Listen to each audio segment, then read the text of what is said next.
Uşaqlar, hal-hazırda həkim yoxlanışına gəlmişik. Həkimimizlə tanış olduq. Uziyə girəcəyik, hətta onu gözləyirik. Uşaq xəbərini eşidən kimi məni ilk yığan, ilk təbrik eləyən, məndən qabaq uşağın doğulandan sonra yeyəcəyi yeməyin dərdini çəkən Səadətə buradan çox təşəkkür edirəm həqiqətən.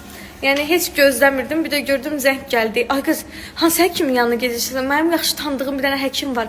Beşik almaq lazımdır. Ana südü ilə qidalandıracaqsan, qidalandırmayacaqsansa mən çox yaxşı yemək bilirəm. Paltar nə alacaq? Nə lazımdır? Mən sənə kömək eləyəcəm, öyrədəcəm. Birincini almaq lazımdır. Deyirəm Səadət.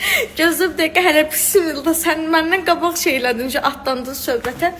Təbrik elədi, çox yaxından maraqlandı həqiqətən. Neçə vaxtdır videolarına baxıb yanına getmək istədiyim həkimi də, onun həkimi çıxdı. Axır sağ olsun.